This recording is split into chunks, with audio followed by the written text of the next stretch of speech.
geçelim. Şekerim benim, of of, o nazını yerim. Hadi hadi gel gel bir şeyler içelim, kendimizden geçelim. Hadi gel bir şeyler içelim, kendimizden geçelim.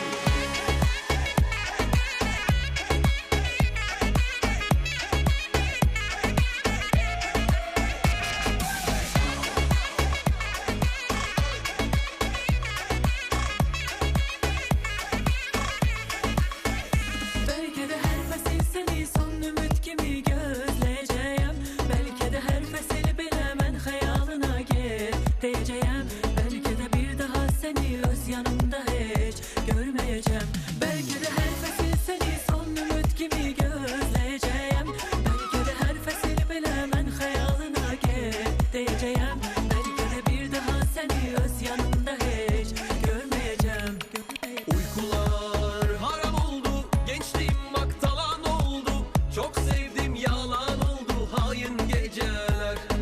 Geceler, geceler, hain geceler. Geceler, geceler, zalim geceler. Adını yazdım şehre, açılan her bir sehere. Adını yazdım yerlere, göylere sevgilim. Adını yazdım şehre, seni çok seven kalbime de. Adını yazdım aylara, günlere sevgilim.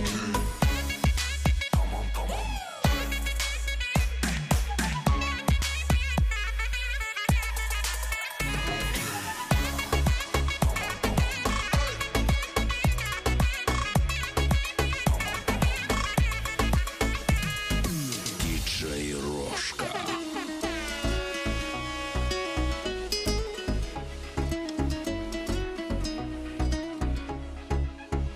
Bugün eve tez gedim belki, gedim ona sen gedim belki.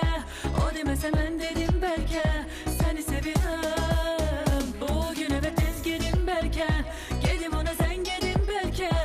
O demese ben dedim belki, seni seviyorum. Zalimsin anladım, bende kalmadım. Şimdi kim zavallı, kim kazandı anla bakalım. Zalimsin anladım, bende kalmadım. Şimdi kim zavallı, kim kazandı anla bakalım. Sen bana ben sana aşık, yine kalbimiz eşkine sadık. Kime ne, kime ne? Öpmeli kaldı dağımdan, nefesin döksün yanağımdan. Kime ne, kime ne? Elimi tut gözlerim baksın gözlerime. Bize güleler gidip görsün özlerine. Sen söyle kime ne gerekti?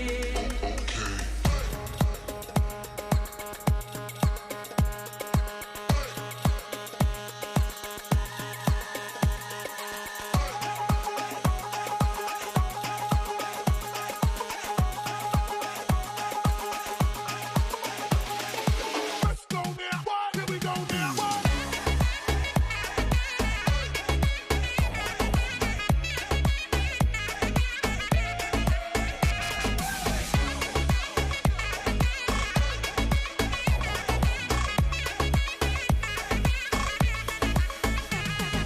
Sönmüyor ateşimiz ama alev alev de yanmıyor. Ayrılık zor ama beraberken de olmuyor. Yazılmışsa bir kez ilahi kalemle kaderimiz. Hiçbir kalem kaderi silip baştan